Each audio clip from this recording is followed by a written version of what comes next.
Okay guys, part 3 in the series. I just came back to my car in the parking lot briefly. There's Fay Memorial Field over there. This time, however, we are walking in this direction. Back towards Dallas Ave, but only briefly, because there's another, I think, perhaps somewhat smaller field, and certainly somewhat less used field right around the corner over here, with another path at the end of it. If you're not sure what I'm talking about, you should probably check out my previous video and the one before that, because this is part 3 in the series.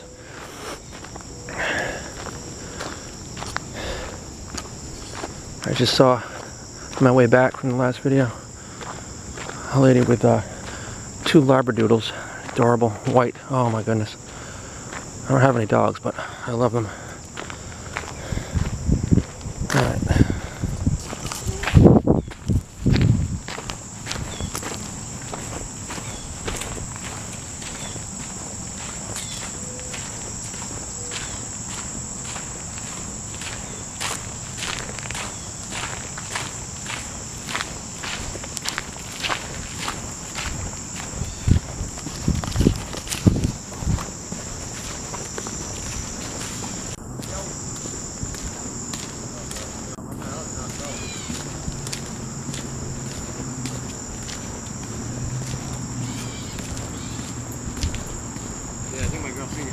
How's it going? Good.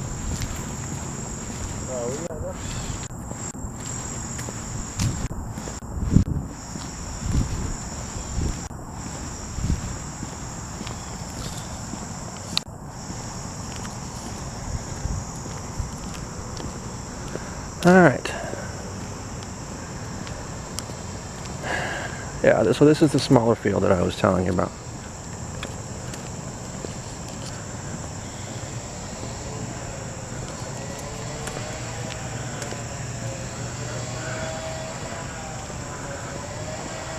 No dogs allowed over there.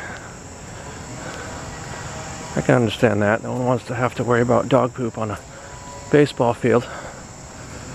Just take your dogs on the path near it, that's all.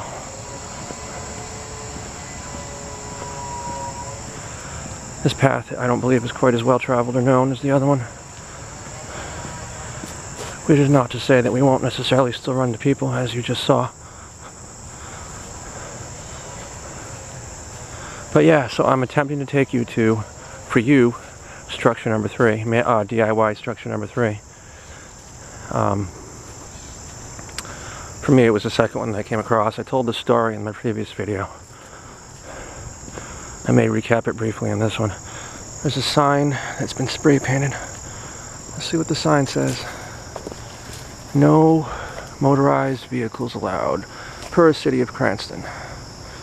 Well, we're good because we're not in a motorized vehicle.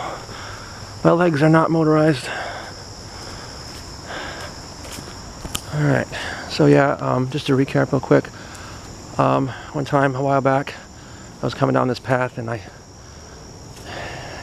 checked out a side path over here and came upon an amazing, large,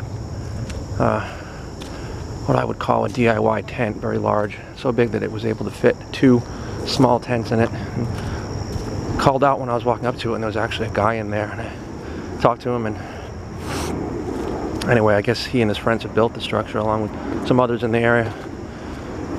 I can remember where the side path is. I think it's somewhere in this vicinity, I'm not sure, but there was a path going up to it. This doesn't look like a path. It might be a little further up. If I don't see it further down, I'll come back and explore these woods.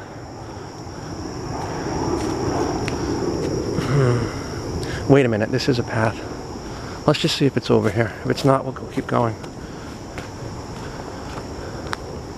Oh, that tree looks like something happened to it a while back. A long time ago.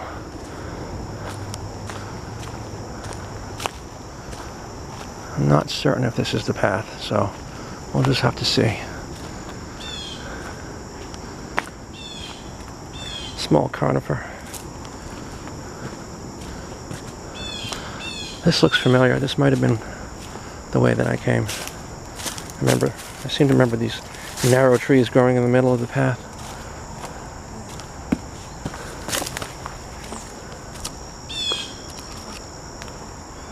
Going a little slow in case I don't want to surprise anyone too much.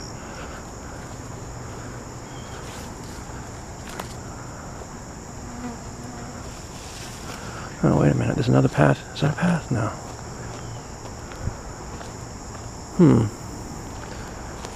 This might not be the path. Oh, wait. There it is. Yeah. Can you see it through the woods? Look at the size of that thing. In a moment, I'll have to call out and make sure I'm not coming up unexpectedly on someone. Hello? Hello?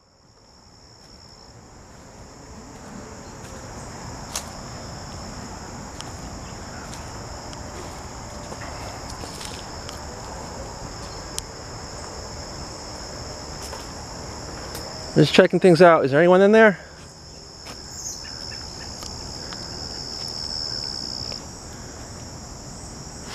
That smells smoke. Well, if there is anyone in there and they don't want to be bothered, I'm not going to bother you in that tent, but just coming in here, shooting some videos for YouTube, no big deal. Someone actually, obviously using this. There's clothes hanging up and everything.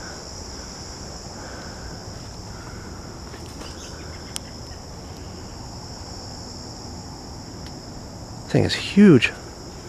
Oh, there's another tent in there.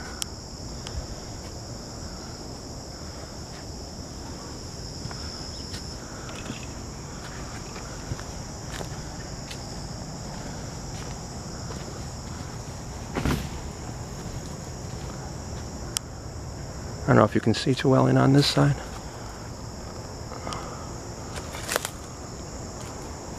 Go back around the other side again. Clearly this took some time and effort to build this. This is the largest DIY tent I've ever seen. Amazing. I would stay here if I had nobody else to stay.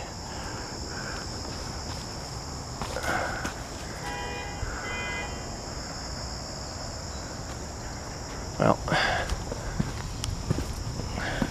it's a cool little stool. Little cooking grill, that's awesome. Word. Apparently Mr. M is not here today.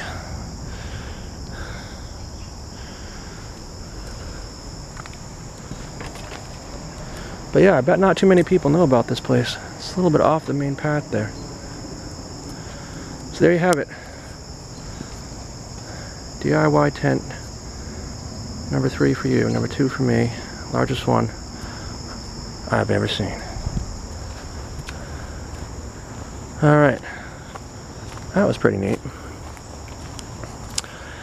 Yeah, I don't know. I didn't want to be too invasive. I mean, I know technically they have no legal right to be here, but I certainly wouldn't be so rude as to open up those tents to see if there's anyone in there or what was in there.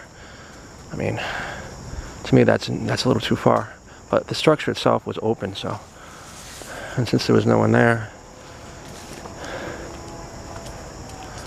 yeah, that's a cool place. But it's definitely still in use with the clothes hanging, and it still smells like smoke.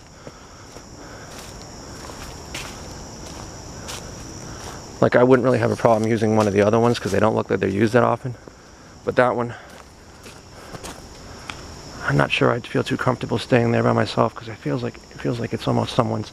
I'm not sure if they're actually living there, staying there temporarily, or just using it as a party spot. But the fact that there's clothes hanging, and a cooking grill, and actual sleeping tents would lend credence to my theory that someone may actually be at least temporarily staying there. Which, why not? A lot cheaper than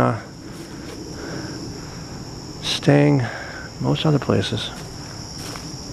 Okay, now I'm going to start down this path because I would like to show you if I can even find it for myself.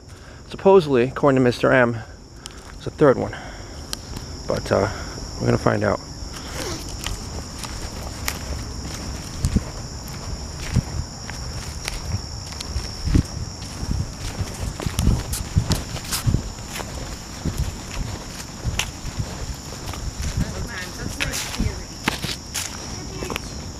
How you doing? Hi, how are you? Not too bad.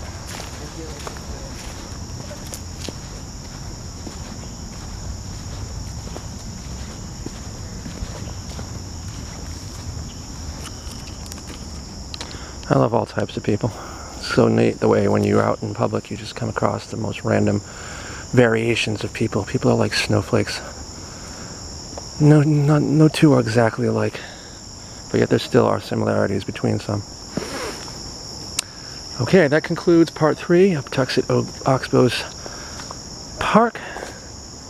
Hope you enjoyed it. Remember to like, share, subscribe, and tune in tomorrow for part 4.